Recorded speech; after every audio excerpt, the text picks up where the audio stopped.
tatlo. Akala ko pwede maging tayo. Akala ko sigurado na ako sa'yo. Mali ako dahil may iba kang gusto. Nahulog pero komplikado. Nasasaktan pero wala namang tayo. Ang pagkakaibigan ay nawasak dahil dito, sa taksil na puso ko. Nagsimula sa chat. Nahulog sa'yo ng hindi dapat. Takot akong magtapat dahil alam kong hindi ako yung karapat dapat. Kailan pa ba ako magiging sapat? Bakit ko pa nga ba pinagpipilitan kahit alam ko naman na mali? Ang umibig sa kaibigan na hantong lang ba sa pagkasawi? Mga oras na kasama ka, napupuno ng pagkukunwari. Di masabing mahal kita, baka masaktan na namang muli. Paano ako aamin? Ano ang dapat kong sabihin? Natatakot ako na baka ako hindi mo napansinin. Oo, hindi ako perpektong tao.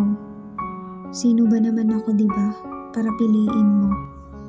Pasensya na, hindi ako makontento kung ano meron tayo. Umasa lang kasi ako na baka masusuklan mo din ang pagtingin ko sa'yo. Di ko akalaing ako'y mahulog sa'yo, ngunit sasaluhin mo ba? Baka kasi pag nagtapat sa'yo, ako'y iwasan mo na. Kasi ako'y masaya sa tuwing kasama kita. Saya, kaligayahan, na hindi ko madama sa iba. Minsan, kailangan nating tanggapin na hindi lahat ng gusto natin ay makukuha natin. Katulad ng isang pyesa ng tula. Huwag pilitin kung hindi ito tugma. Sana, huwag masira ang ating pagkakaibigan.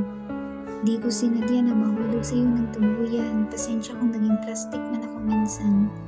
Huwag sana tayong dumating sa punto na dahil sa nagtapat ako na ay iyong iwasan.